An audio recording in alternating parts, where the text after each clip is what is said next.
I showed up at my son's house unannounced on Thanksgiving.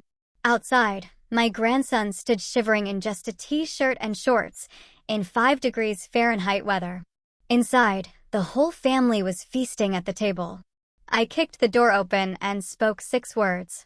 Their faces turned pale.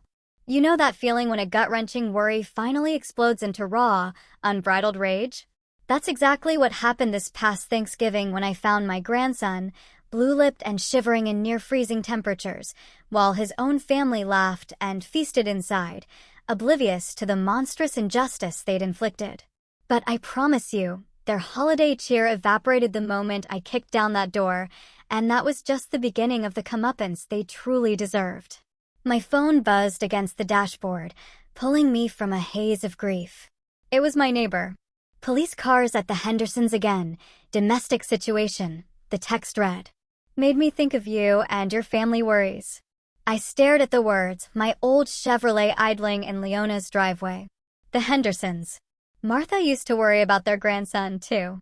Back when she was still alive to worry about anything at all. Now it was just me, and that same gnawing feeling in my gut whenever I thought about Leona's marriage to Wilbur. It was 2:30 p.m. time to go. I shifted into reverse and backed out onto Miller Street. Snow had started falling an hour ago, fat flakes sticking to everything, making the roads treacherous. The radio crackled with weather warnings as I turned onto US 75 south towards Cincinnati. Classic rock, the same station Martha and I always listened to. Led Zeppelin was playing something heavy, something that matched the weight on my chest. On the passenger seat were 2 gift bags. One held a new baseball glove for Amos, genuine leather that cost me more than I wanted to spend. The other, a stack of superhero comic books he'd been reading since he was 12. He was 18 now, probably thought he was too old for them. But I remembered being 18. You're never too old for heroes. Family is all we have left, Martha used to say, back when she'd catch me grumbling about holiday visits. She'd been right then, and she was right now, even if her voice only existed in my memory. After losing her 6 months ago, every gathering felt precious and fragile. The windshield wipers struggled against the accumulating snow. Other cars crawled at half the speed limit, hazard lights blinking like nervous fireflies. I kept both hands on the wheel, maintaining a steady 40 miles per hour. No point in arriving at all if I ended up in a ditch. Exit signs counted down the miles to Cincinnati. I tried calling Leona's house, wanting to let them know I was coming. Maybe surprise them less dramatically than just showing up. The phone rang 6 times before going to voicemail. Strange. Usually someone was home on Thanksgiving afternoon. A gas station appeared through the snow, bright fluorescent lights cutting through the gray like a lighthouse. I pulled in, filled the tank, and went inside for coffee and a bag of those peppermints Amos liked. The clerk, a young guy with tired eyes, shook his head at the weather. Roads are getting worse by the hour, he said, scanning my items. You driving far? Just to Cincinnati. Family dinner. Be careful out there, he warned. Saw 3 accidents already today. Back in the truck, I checked the time again, 3:05 p.m. The drive usually took 45 minutes, but today it would be closer to an hour. I pictured Amos, maybe helping his mother in the kitchen, or watching football with Wilbur. The boy had grown so much since summer when we went fishing at Lake Erie. Caught his first base that day, grinned like he'd won the lottery. That's when I noticed the bruise on his arm. When I asked about it, he'd gotten quiet, said something about falling off his bike, but the mark looked wrong. Too precise, too much like fingers. I should have pressed harder. Should have asked more questions. Martha would have known what to do. The snow kept falling as I took exit 15 toward Leona's neighborhood. Suburban streets lined with 2-story houses, each decorated with pumpkins and autumn wreaths.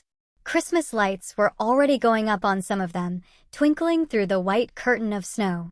I turned into Maple Grove subdivision, driving slowly past houses where families were probably gathered around dining tables, sharing stories and passing dishes. Warm lights spilled from windows, creating golden rectangles on snow-covered lawns. This was supposed to be a good day, a healing day. Martha would have wanted that. Leona's street appeared ahead, and I could see her house at the end of the block, the blue 2-story with white shutters, Wilbur's pickup in the driveway next to her sedan. Smoke rose from the chimney, and holiday decorations covered the front porch. Everything looked normal, peaceful even. I slowed the truck as I approached, already imagining the surprise on their faces when I knocked. Maybe Amos would run to hug me like he used to when he was smaller. Maybe this Thanksgiving would be the start of healing our family, the way Martha always dreamed it could be. I pulled into the driveway behind Wilbur's truck, the engine ticking as it cooled. Through the falling snow, I could see holiday lights twinkling around the front door and hear faint music from inside. Something warm and inviting, like a Norman Rockwell painting come to life. Then I saw him. Amos. He sat on the front steps, hunched over with his arms wrapped around his knees. No coat, no hat, just a thin long-sleeve shirt and jeans already dusted with snow. His shoulders shook, not just from cold, but something deeper. Jesus Christ, I muttered, throwing open the truck door. The wind hit me like a slap, carrying ice crystals that stung my face. In the few seconds it took me to reach him, I saw his lips had turned blue, and his hands were pressed tight against his body, trying to conserve warmth. Amos, I called out, breaking into a run across the slippery driveway. What are you doing out here? He looked up, and the relief in his eyes nearly broke my heart. His face was pale, almost gray, with red patches on his cheeks where the cold had bitten deepest. Grandpa. His voice came out as barely a whisper, teeth chattering so hard he could barely form words. I can't. I was already pulling off my heavy winter coat, wrapping it around his shoulders before he could finish. The boy was ice cold, his whole body trembling like a leaf in a hurricane. What do you mean you can't? Can't what? I helped him stand, steadying him when his legs nearly buckled. How long have you been sitting out here? I'm not allowed. He pulled my coat tighter around himself, and I could feel him shaking through the thick fabric. I'm not allowed to go in the house. The words hit me like a physical blow. Behind us, through the brightly lit windows, I could hear laughter and the sound of a television, the warm glow of family celebration, while my grandson sat freezing on the front steps like some kind of punishment. What do you mean, not allowed? My voice came out sharper than I intended, but anger was building in my chest like a fire. This is your home. Amos flinched at my tone, and I immediately softened it. The last thing he needed was another adult yelling at him. Please don't make it worse for me, he whispered, glancing nervously at the front door. Please, Grandpa, if Wilbur hears you. I looked at the house. Really looked at it. The decorations, the warm lights, the sounds of celebration. Then I looked at my grandson. Blue-lipped and shivering in clothes that wouldn't keep him warm in 50-degree weather, let alone this near-freezing nightmare. How long, Amos? I kept my voice gentle but firm. How long have you been out here? He wouldn't meet my eyes. Since this morning. This morning. I checked my watch. 3:15. Son, it's below freezing out here. You could get frostbite. You could. I stopped myself before I scared him worse than he already was. I tried the front door handle. Locked. Of course, it was locked. They'd locked him out of his own home on Thanksgiving Day and left him to freeze while they enjoyed their holiday dinner. We need to get you warm, I said, guiding him toward my truck. Come on, let's get you in the heat. The way he'd flinched when I raised my voice.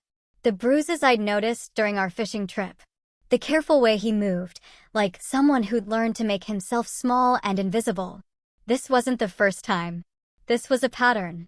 Amos, I said, as I helped him into the passenger seat and turned the heat to maximum.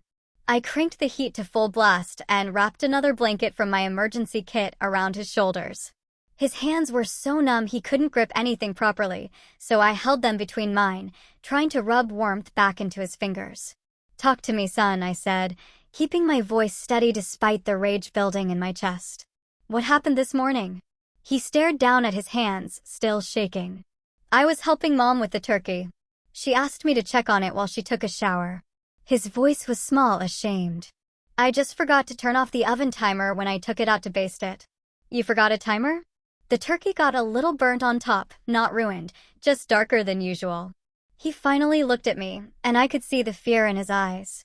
Wilbur came in and saw it, and he lost it. I felt my jaw clench. Lost it? How? Started yelling about how I'd ruined the whole holiday, said the guests would think Mom couldn't cook, that I was an embarrassment to the family. Amos pulled the blanket tighter. Then he said I needed to think about my actions and that I couldn't come back inside until I'd learned some responsibility. And your mother? The question came out harder than I intended. Amos looked away. She tried to say something at first, but Wilbur told her to stay out of it. Said this was between him and me. He swallowed hard. She didn't say anything after that. I checked my watch again. 3:20, Amos. What time did this happen? Around 11 this morning. 4.5 hours. 4.5 hours in weather that could kill someone, over a slightly burnt turkey that probably tasted just fine. I had to take several deep breaths before I could speak without shouting. Has this happened before? The question hung in the air between us. I could see him wrestling with whether to tell me the truth, probably weighing the consequences of honesty against the relief of finally having someone to tell. Sometimes, he whispered, when I mess up. Last month he made me stand in the garage all night because I forgot to take out the trash. And once he locked me in the basement for 2 days because I accidentally broke one of his beer bottles. Each word felt like a punch to my gut. I looked at my grandson, this smart, kind boy who'd never hurt anyone in his life, and saw the careful way he held himself, like someone who'd learned that taking up too much space could be dangerous. Your mother knows about this? She says Wilbur's just trying to teach me discipline, that I need to be more responsible. His voice cracked. Maybe she's right. Maybe I am, just don't. I turned in the seat to face him fully. Don't you dare blame yourself for this. What that man is doing to you isn't discipline, it's abuse, and it's going to stop today. Amos's eyes went wide with panic. No, Grandpa, please. If you make a scene, he'll just take it out on me later. He always does. I could see the house through the windshield, still glowing warm and inviting, still full of laughter and holiday music.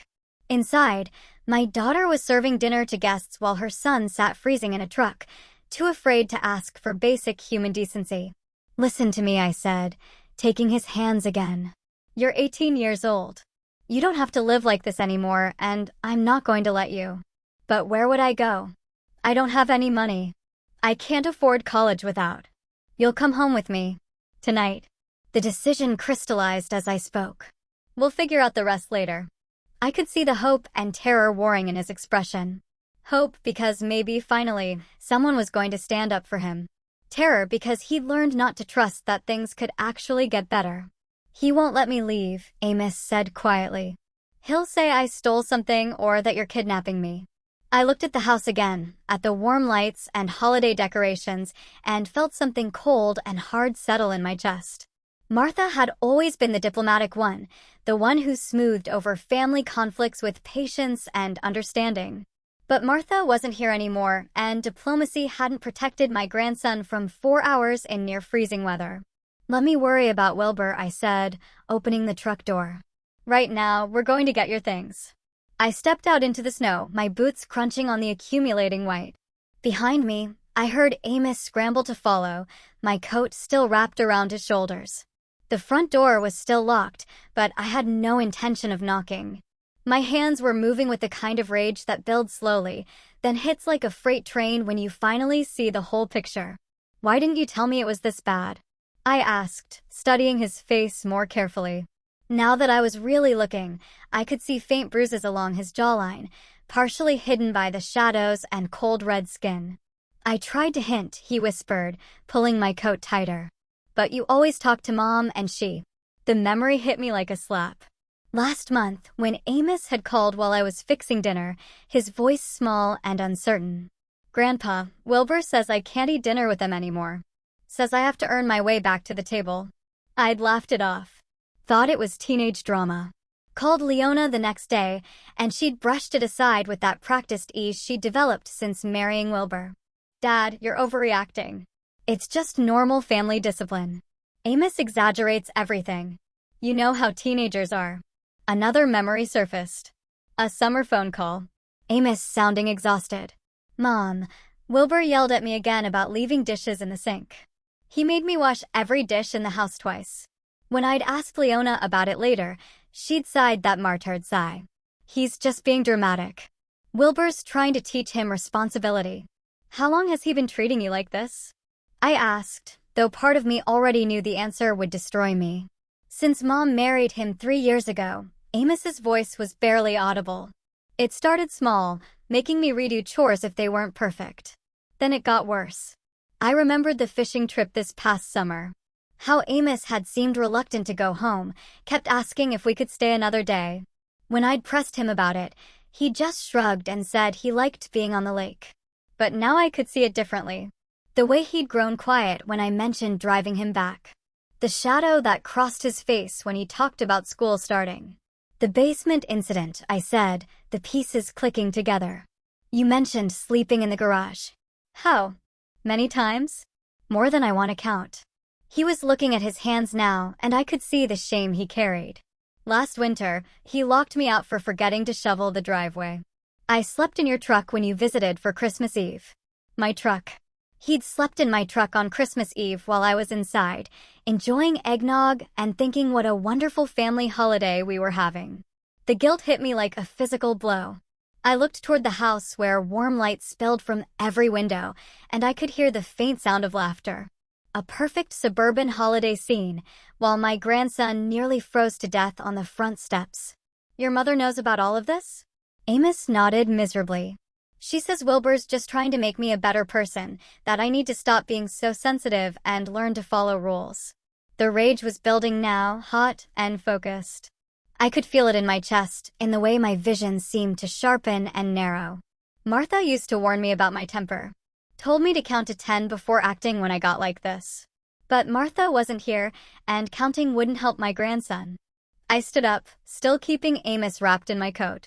Come on, we're going inside. Grandpa, no. Please, if you make a scene, he'll just what? I turned to face him fully. Make you sleep outside in freezing weather? Beat you? Starve you? I could hear my voice getting harder. Son, it can't get much worse than what's already happening. Amos looked toward the front door with fear in his eyes. You don't understand how he gets when someone challenges him. But I was already walking toward the house, my grandson following reluctantly behind me. The front door looked solid and expensive. Wilbur's pride showing in every detail of his perfect suburban fortress. I didn't bother knocking. My boot hit the door just beside the lock with all the force I could muster. 68 years old, but decades of factory work had left me with more strength than most men half my age. The wood splintered with a crack that echoed through the neighborhood, and the door slammed open so hard it bounced off the wall. The warm air rushed out to meet us, carrying the smell of roasted turkey and the sound of shocked silence. I stepped into the entryway, Amos close behind me, and took in the scene that stopped me cold. The dining room table was set like something from a magazine. White tablecloth, candles flickering, crystal glasses catching the light. Wilbur sat at the head of the table in a pressed button-down shirt, carving knife in hand. Leona was beside him in a green dress I'd never seen before, her hair perfectly styled. A younger girl, maybe 10 years old, sat across from them with a fork full of mashed potatoes halfway to her mouth. They were all frozen mid-motion, like someone had hit pause on their perfect holiday moment. The contrast hit me like a physical blow. Here they sat, warm and comfortable, enjoying their feast while Amos had been shivering outside for over 4 hours. The turkey looked golden and beautiful, probably the replacement for the one Amos had supposedly ruined. Everything was pristine, peaceful, exactly what a family Thanksgiving should look like. Everything except the fact that they'd left a child outside to freeze. Have you completely lost your minds? My voice boomed through the room, and the little girl dropped her fork with a clatter. Leona's face went white as paper, and the serving spoon in her hand hit the table, sending gravy spattering across the white cloth. Dad? Leona's voice came out as a squeak. What are you doing here? How did you? While you're sitting here feasting like royalty, that boy was freezing outside. I pointed directly at Amos, who was still wrapped in my coat and shivering despite the warm air. For hours, Leona. For hours in weather that could have killed him. Wilbur slowly set down his carving knife and rose from his chair. He was bigger than I remembered, probably outweighed me by 50 pounds, but I'd been in my share of fights when I was younger. Size didn't always matter when you were angry enough. Who gave you permission to enter my house? His voice was controlled but dangerous, the tone of a man who wasn't used to being challenged. "This is private property and you're trespassing." I could see him taking my measure, calculating whether he could intimidate me into backing down. His chest puffed out slightly, and he moved around the table toward us with the predatory confidence of someone who ruled his own domain. "Private property?" I stepped forward to meet him. "You mean the property where you locked my grandson outside to freeze while you ate dinner?" The younger daughter started crying, confused and frightened by the shouting. Leona reached over to comfort her, but her eyes never left my face. I could see the conflict there, torn between protecting her father and defending her husband. "This is a private family matter," Wilbur said, his voice rising. "And you have no business." No business. I could feel the heat rising in my face. "That's my grandson you nearly killed with your private family matter." Behind me, Amos pressed closer, and I could feel him trembling. Not just from cold now, but from fear of what was about to happen. This was probably the first time anyone had ever stood up to Wilbur in his own house, and we all knew it was about to get ugly. The holiday music was still playing softly in the background, some cheerful song about gratitude and family togetherness. The irony would have been funny if I weren't so furious I could barely see straight. I pointed directly at Amos, my fingers steady despite the rage coursing through me. "Look at him, Wilbur. Really, look at what you've done." Wilbur crossed his arms and lifted his chin, every inch the man who believed he was justified in his actions. "The boy ruined our holiday. He needed to learn a lesson about responsibility and consequences." A lesson? I could barely believe what I was hearing. "You nearly froze a child to death over a slightly burnt turkey. He's 18, not a child, and this is my house with my rules." Wilbur's voice took on that patronizing tone men use when they think they're being reasonable. "I'm trying to teach him discipline, something his mother obviously failed to do in his first 17 years. Leona flinched at that, but didn't say anything. Just sat there in her green dress, looking between us like she was watching a tennis match instead of a fight for her son's welfare. Discipline. I stepped closer to the table, close enough to see the grease on Wilbur's plate, the wine stain on his lips. "That's called child abuse. And you're lucky I don't call the police right now." Child abuse. Wilbur actually laughed, a cold sound that made my skin crawl. He forgot to turn off a timer and ruined a $20 turkey. I sent him outside to think about his actions. That's not abuse. That's parenting. For 4 hours in 5-degree weather. He's being dramatic, just like always. Wilbur waved his hand dismissively like he was shooing away a fly. "Look at him. He's fine. A little cold never hurt anyone." I looked at Amos, still wrapped in my coat, his lips blue and his whole body shaking. "Fine." This man thought hypothermia was fine. "Dad, please." Leona finally spoke up, her voice shaky. "Don't ruin our holiday. We can discuss this later as a family." "Ruin your holiday?" I turned to stare at my daughter. "Your son was sitting outside freezing while you ate dinner, and you're worried about me ruining your holiday?" She looked down at her plate, unable to meet my eyes. Wilbur was just. He was trying to teach Amos responsibility. Sometimes boys need firm guidance. Firm guidance. My voice cracked with disbelief. "Leona, when you were 18 and you dented my truck, did I lock you outside in a blizzard? When you failed your math test, did I make you sleep in the garage?" "That's different," she whispered. How? How is it different?" Wilbur stepped between us, his face red with anger. "Because this is my house, and Amos is not my biological son. I have every right to discipline him as I see fit." There it was, the truth finally out in the open. Amos wasn't his blood, so Amos didn't matter. The boy was nothing more than an inconvenience to be controlled and punished. "You have 30 seconds to apologize to my grandson," I said. My voice deadly quiet. 30 seconds to show some basic human decency. Wilbur's laugh was even colder this time. "I don't owe that boy anything. If he doesn't like my rules, he can find somewhere else to live." The little girl was crying harder now, and Leona was making shushing noises, but I could barely hear them. All I could see was Wilbur's smug face. All I could think about was Amos sitting on those steps for 4 hours, believing he deserved it. Somewhere else to live. I stepped even closer. Close enough to smell the wine on Wilbur's breath. "You're right about that." He is going somewhere else to live. I reached into my jacket pocket and pulled out my cell phone, my thumb hovering over the keypad. The movement was deliberate, slow enough for everyone in the room to understand exactly what I was considering. Wilbur's face changed when he saw the phone. The smug confidence cracked just slightly around the edges. "Either you apologize to my grandson right now," I said, my voice deadly calm, "or I call Child Protective Services and report this abuse." "You wouldn't dare." Wilbur stepped closer, trying to use his size to intimidate me. But I'd faced down bigger men than him in my day. And I wasn't backing down from anyone who hurt my family. "Try me." I started dialing the first numbers. I've got plenty to tell them about leaving an 18-year-old outside in freezing weather for 4 hours. Behind me, Amos gripped my arm.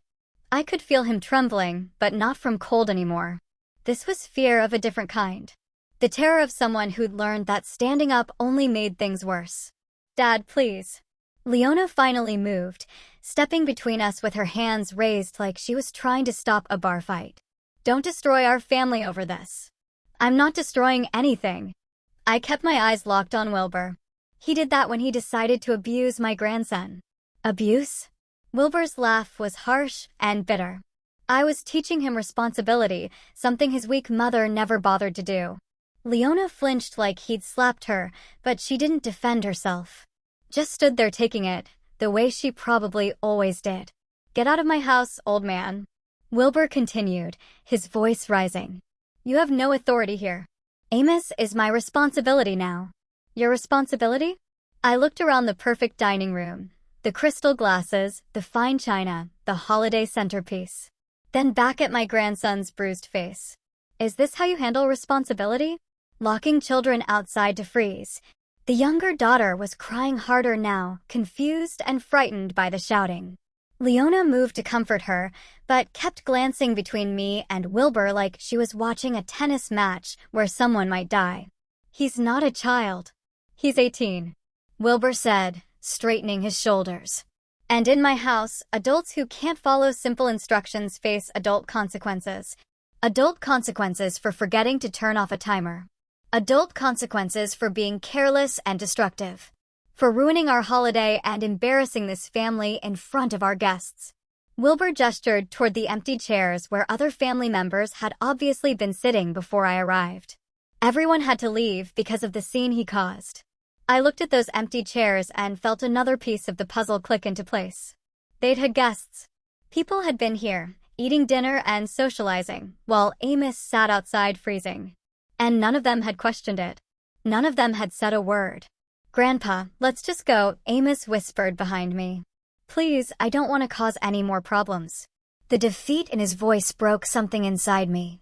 This boy, this smart, kind young man, had been beaten down so thoroughly that he thought he was the problem, that he was causing trouble by asking for basic human decency. "You're not causing problems, son," I said loud enough for everyone to hear. "You never were." I turned back to Wilbur, my decision crystallizing like ice in my veins. "You have 30 seconds to apologize to my grandson for what you did today." "I'm not apologizing for anything." Wilbur crossed his arms, chin raised in defiance. "And I'm certainly not taking orders from some bitter old man who can't accept that his precious grandson needed discipline." "Then we're done here." I closed the phone and put it back in my pocket. "Amos, go get your things. You're coming home with me." The silence that followed was deafening. Even the little girl stopped crying for a moment.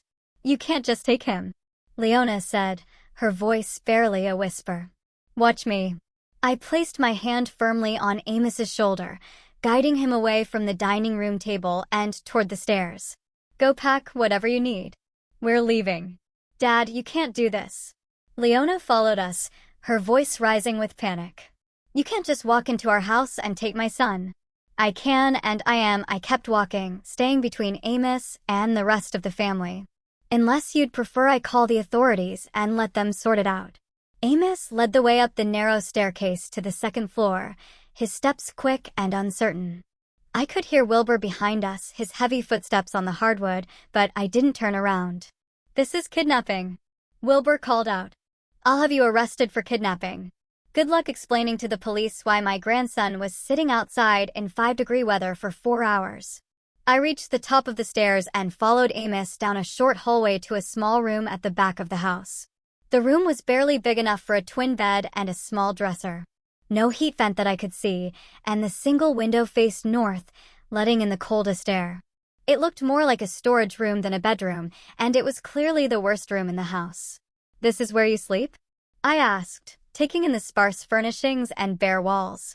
Amos nodded, already pulling clothes from the dresser and stuffing them into a duffel bag. "Wilbur says the basement room is for guests and the other upstairs room is for my sister." I noticed he didn't call her our sister. Just my sister. Even in his own home, he was an outsider. "Take everything that matters to you," I said, standing guard at the doorway while he packed. "We're not coming back for anything. Amos, think about what you're doing." Leona appeared in the doorway, her face streaked with tears. "This is your home, your family." "Some family," Amos muttered, folding a Dayton University sweatshirt into his bag. "Real families don't lock each other outside to freeze. Wilbur was just trying to teach you responsibility. By giving me hypothermia?" Amos looked up at his mother, and I could see 3 years of hurt and disappointment in his eyes. "Mom, he made me sleep in the garage last week because I left a glass in the sink." "A glass? That's not normal." Leona's face crumpled. He has high standards. He wants you to be better." "He wants me gone," Amos said quietly, zipping up his bag. "And you know it." We made our way back downstairs, Wilbur waiting at the bottom like a bouncer. "You leave my house, boy, and you don't come back. Ever." "Fine by me," Amos said, and I heard real strength in his voice for the first time all day. The front door was still hanging open from when I'd kicked it in, cold air pouring into the house and making the holiday decorations flutter like dying leaves. I could see my truck in the driveway, engine still running, exhaust visible in the frigid air. "Amos," Leona called out as we reached the door. "Please don't do this. I love you." He stopped, turned back to look at his mother one last time. "If you loved me, Mom, you wouldn't have let this happen." We walked to my truck in silence, our breath visible in the freezing air. I threw his bag in the bed and helped him into the passenger seat, then walked around to the driver's side. Through the front window of the house, I could see the family still standing in the entryway, Leona crying, Wilbur red-faced with rage, the little girl peeking around the corner. "You ready?" I asked, putting the truck in reverse. "I've been ready for 3 years," Amos said, pulling my coat tighter around his shoulders. I backed out of the driveway and onto the street, past the other decorated houses where normal families were probably finishing their Thanksgiving dinners in peace. The radio was still playing classic rock. The heater was working perfectly, and for the first time since I'd arrived, Amos looked like he could actually breathe. "Thank you, Grandpa," he said quietly as we turned onto the main road toward the highway. "I can't believe you came for me." "I should have come sooner," I said, meaning every word. "I should have seen what was happening. I tried to tell you, but I didn't know how." We drove in comfortable silence for a few minutes, the familiar weight of family, of responsibility, settling around my shoulders like Martha's favorite quilt. This boy needed protection, needed a safe place to heal and grow into the man he was meant to become. "Tell me about college," I said as we merged onto I-75 North. "What are you studying?" "Engineering." His voice got stronger when he talked about school. "Mechanical engineering, like you used to do at the factory." "Like grandfather, like grandson." I smiled, thinking about Martha and how proud she would have been. "We'll figure out the tuition. Don't worry about that." "Grandpa, I don't want to be a burden." "Son, you're not a burden. You're family, and family takes care of each other." My driveway looked smaller than usual with both trucks parked side by side, but the house itself seemed to glow with welcome as we approached. I'd left the porch light on out of habit, and now I was grateful for that small beacon cutting through the winter darkness. "Home sweet home," I said, helping Amos carry his bag to the front door. The key turned easily in the lock, and warm air rushed out to greet us as we stepped inside. The house smelled like coffee and the lingering scent of Martha's lavender sachets. It wasn't much, a modest ranch with worn furniture and carpet that had seen better days, but it was paid for, and it was ours. You remember where the guest room is? I asked, flipping on lights as we moved through the living room. Yeah, down the hall next to your room. Amos looked around with obvious relief. It's so warm in here. Thermostat set to 72 year-round. Your grandmother always said life was too short to be cold in your own house. I showed him to the guest room and helped him get settled. There are extra blankets in the closet if you need them. The room was simple but comfortable. A double bed with one of Martha's quilts, a dresser, and a reading chair by the window. Photos of family gatherings lined the walls, including several of Amos at various ages. This had always been his room when he visited, and seeing him here now felt right in a way that nothing had felt right since Martha died. I'll get some dinner started, I said. Nothing fancy. I've got chicken in the freezer and some vegetables that need using up. Can I help? He asked, and I could see how desperately he wanted to be useful to earn his keep. Sure, but you don't have to. This is your home now, not a job. We worked together in the kitchen, and gradually, the day's tension began to leave Amos's shoulders. I thawed the chicken in the microwave while he washed vegetables, and we moved around each other with the easy rhythm of family members who'd cooked together before. Tell me more about what's been happening, I said as I seasoned the chicken. Start from the beginning, when your mother married Wilbur. Amos was quiet for a long moment, clearly trying to decide how much to share. It started small. Little comments about how I loaded the dishwasher wrong or left my shoes in the wrong place. Then it got bigger. How much bigger? He controls everything. When I eat, what I eat, when I can shower, when I can use the phone. Amos's voice got smaller as he continued. He made Mom choose between him and me, and she chose him. I had to stop seasoning the chicken for a moment and grip the counter. What do you mean she chose him? Last Christmas, when you visited, remember how I was quiet during dinner? Wilbur had told me I wasn't allowed to speak unless someone asked me a direct question. And Mom didn't say anything to stop him. The memory hit me like a punch to the gut. I thought Amos was just being a typical moody teenager. I'd even joked with Martha about it later, saying, kids these days didn't know how to make conversation. Why doesn't your mother stand up to him? She's scared. Amos started chopping carrots with mechanical precision. She told me once that if she leaves him, she'll lose the house and have to move back to that apartment complex where we used to live. She can't afford to take care of us on her own. I slid the chicken into the oven and started a fire in the living room fireplace. The familiar ritual of wadding newspaper and stacking kindling helped calm my racing thoughts. Come sit with me, I said when the fire was crackling steadily. Tell me about the good things. Tell me about school, about your friends. We settled into the comfortable chairs by the fire, and for the first time all day, Amos smiled. I made Dean's List last semester, and I've got this friend, Jake, who's teaching me to play guitar. Your grandmother always wanted to learn guitar. I pointed to a framed photo on the mantel showing Martha at age 20, laughing and holding an acoustic guitar. She said music was the language of the soul. I remember her saying that. Amos studied the photo with new interest. I miss her. Me too, son. Me too. We talked until the chicken was done, sharing memories of Martha and making plans for Amos's spring semester. The house felt alive again with conversation and laughter, the way it used to when Martha was here to fill the quiet spaces. As we sat down to eat our simple but satisfying meal, I looked across the table at my grandson. Really looked at him. The fear was gone from his eyes, replaced by something I hadn't seen in years, hope. We'll call the college tomorrow, I said, cutting into my chicken. Make sure your financial aid is sorted out, and we'll look into getting you a part-time job if you want one. Grandpa, you don't have to do all this for me. Yes, I do. I met his eyes across the table. That's what family's for.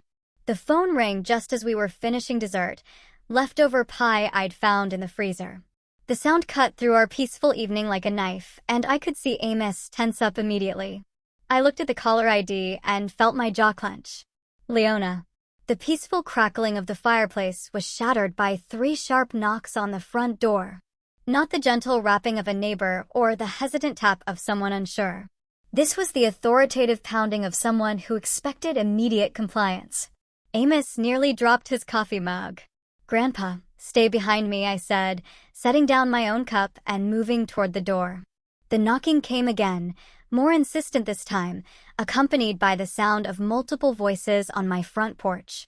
I flipped on the porch light and looked through the peephole. Two uniformed police officers stood on my doorstep, and behind them, like predators waiting for their moment to strike, were Wilbur and Leona. "Mr. Burke," the lead officer called out, "Police, we need to speak with you." I took a deep breath and opened the door, keeping my body positioned to block their view of Amos. "What can I do for you, officers?" Wilbur immediately stepped forward, pointing an accusatory finger at me. "Officer, this man kidnapped my stepson. He broke into our house and took the boy without permission." The lead officer, a middle-aged man with tired eyes, held up his hand to quiet Wilbur. "Sir, we need to sort out this situation."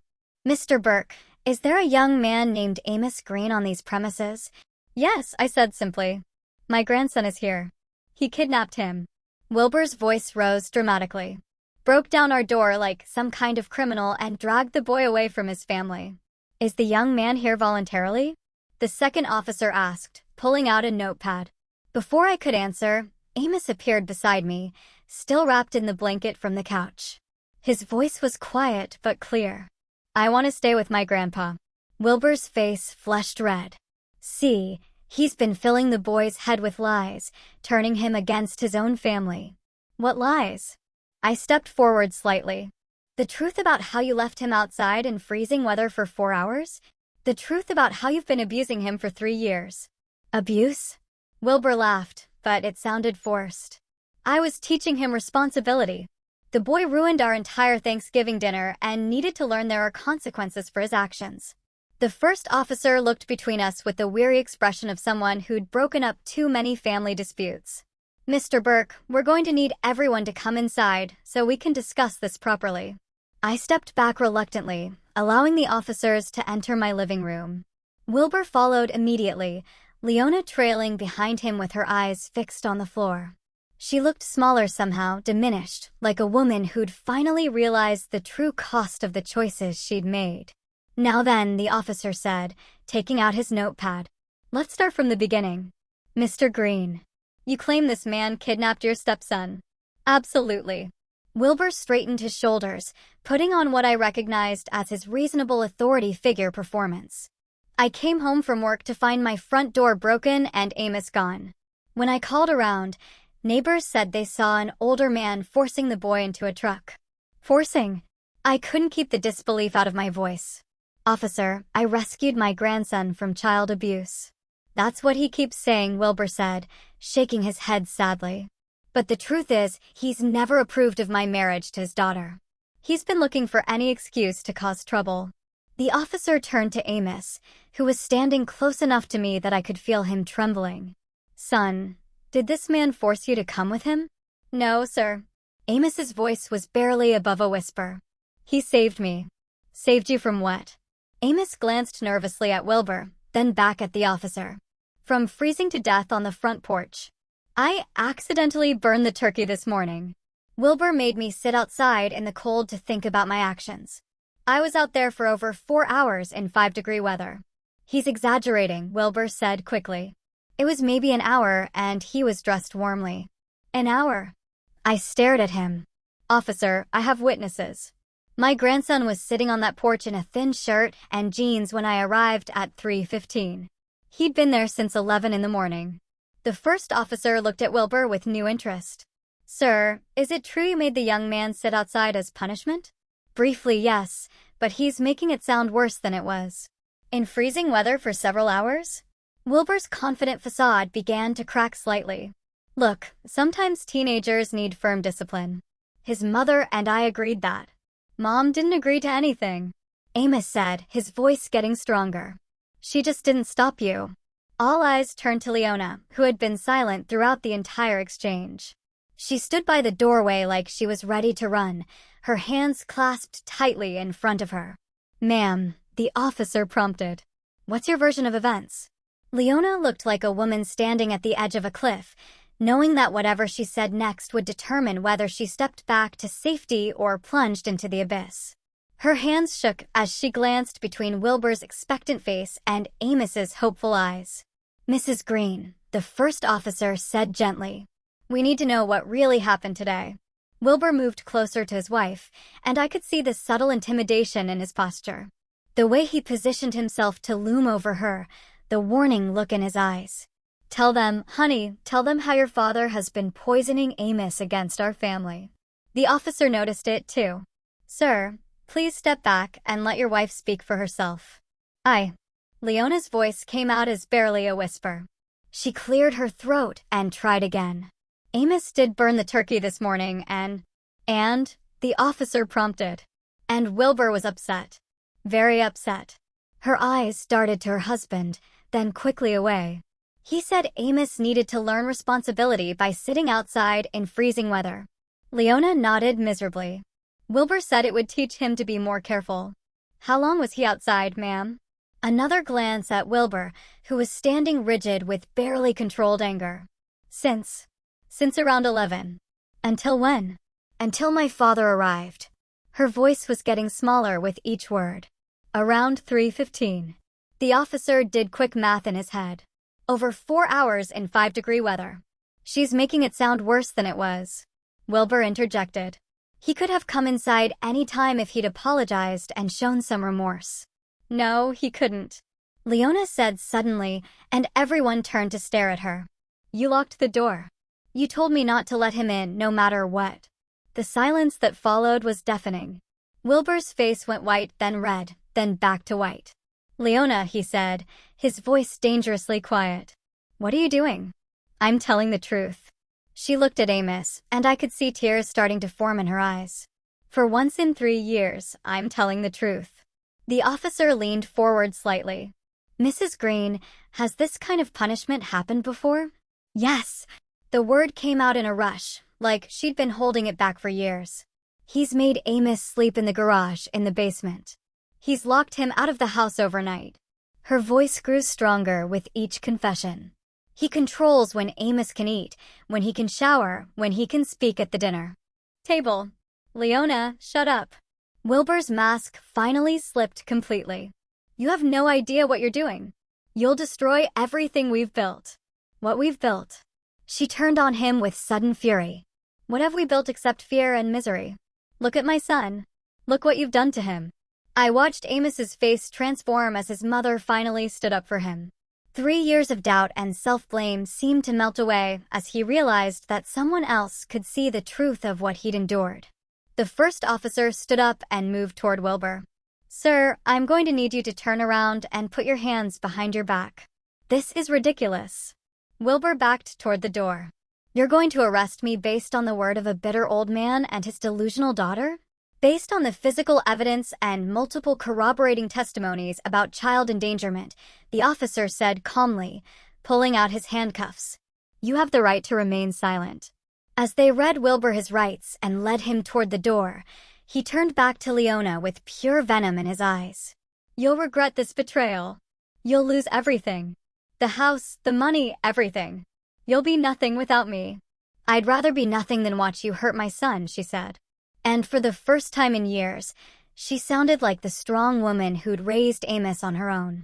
The door closed behind the officers and their prisoner, leaving the 3 of us alone in my living room. Leona collapsed into a chair and started crying. Not the quiet, careful tears she'd shed before, but deep, wrenching sobs that seemed to come from years of buried pain. Amos went to her immediately, kneeling beside her chair. Mom, it's okay, he said softly. It's over now. I'm so sorry, she whispered through her tears. I should have protected you. I should have been stronger. You were strong tonight, I said, settling back into my chair by the fireplace. When it mattered most, you chose your son over your husband. That took real courage. The fire crackled peacefully in the grate, and for the first time in months, my house felt like a real home again.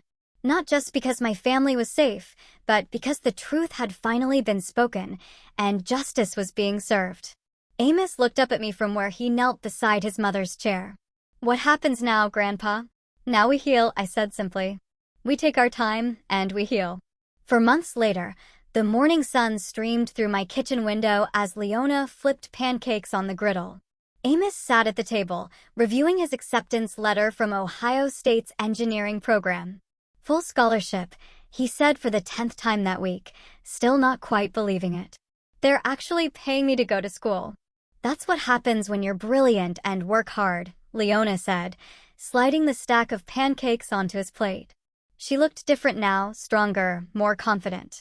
The part-time job at the local library had given her independence she'd never had before, and the divorce settlement had provided enough money for her to start over. Your grandmother would have been so proud, I said, settling into my chair with my coffee. The kitchen felt alive in a way it hadn't since Martha died, full of conversation and laughter and the comfortable chaos of a real family. Leona had moved in permanently after Wilbur's conviction. The guest room had become her space, and we'd converted the basement into a proper bedroom for Amos. Not a punishment cell like at Wilbur's house, but a comfortable retreat with good heating and windows that actually opened. Dad, are you sure you don't mind us staying here indefinitely? Leona asked, joining us at the table. I know you're used to your independence. Independence is overrated, I said, meaning every word. Family is what matters. Besides, who else is going to make sure Amos doesn't burn down the kitchen when he tries to cook? That was one time. Amos protested, laughing. And the fire was very small. The phone rang and Leona answered it. Burke residence. Oh, hi Jake. Yes, he's here. Guitar practice at 4 o'clock? Sure, I'll tell him. She hung up and turned to Amos. Your friend Jake wants to know if you're still planning to practice for the talent show. The talent show? I raised an eyebrow. You didn't tell me about any talent show? Amos grinned, looking more like the confident young man he was supposed to be. It's nothing big. Jake and I are doing an acoustic set. Couple of classic rock songs you'd probably recognize. I'll be in the front row, I promised. After breakfast, I found Leona in the living room arranging new family photos on the mantel alongside the pictures of Martha. There was one from Amos's high school graduation that we'd missed because of the Wilbur situation, one from our fishing trip last month, and one from Christmas morning, our first real family Christmas in years. Any word from Wilbur? I asked, though I wasn't sure I wanted to know. His lawyer called yesterday. The anger management therapy is going well, apparently, but he lost his job at the supermarket. She shrugged, not looking particularly sympathetic. He's moving back to Cleveland to live with his sister. Good. The farther away, the better. I feel sorry for him sometimes, she admitted. But then I remember what he did to Amos, and the feeling passes pretty quickly. That afternoon, while Amos was at guitar practice, Leona and I worked in the garden, preparing the soil for Martha's vegetable patch.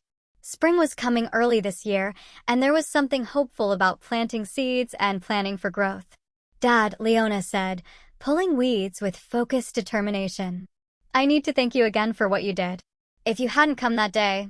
You don't need to thank me, I said, turning over a stubborn clump of earth. I was just doing what any grandfather would do. No, you weren't. You risked everything to save him. You could have been arrested, charged with kidnapping. But I wasn't. Truth has a way of winning out in the end. She smiled, wiping dirt from her hands. Martha used to say that. She was a smart woman. Smarter than me. Anyway, that evening, we settled into our routine. Dinner together, followed by whatever game show or movie happened to be on television. It wasn't exciting or glamorous, but it was exactly what we all needed. Predictable, peaceful, safe. Amos had his guitar out, quietly practicing in the corner, while Leona worked on a crossword puzzle, and I read the newspaper. Normal family activities that had seemed impossible just a few months ago. Grandpa, Amos said during a commercial break, I've been thinking about changing my major from engineering to what? Social work. Maybe counseling. He sat down his guitar and looked at me seriously. I want to help other kids who are going through what I went through. I felt a surge of pride so strong it almost took my breath away. This young man, who had every right to be bitter and angry, wanted to use his experience to help others. That's a fine goal, I said. Your grandmother always said the best way to heal from pain is to help others avoid it. Did she really say that? She did, along with about 1,000 other pieces of wisdom. I should have listened more carefully. As the evening wore on and Leona dozed in her chair, Amos and I stepped out onto the back porch to look at the stars. The night was clear and cold, but nothing like that terrible Thanksgiving when I'd found him freezing on Wilbur's doorstep. "Ready for fishing season to open?" I asked. "Can't wait. Think we'll catch anything bigger than last year. With your luck, probably catch a whale."